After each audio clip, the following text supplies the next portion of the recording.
Hi everyone, Mami Motes here.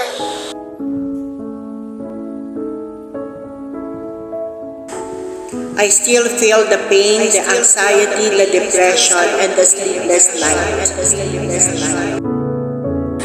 But life has to move on. Soon the Lord will hear my cry and everything will be fine. Praying for it.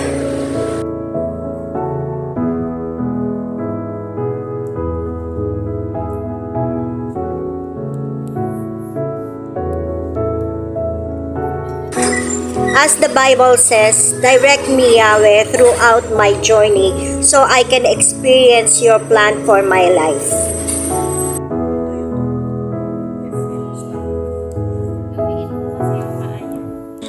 Everyone, please pray for me that I will win this battle in life.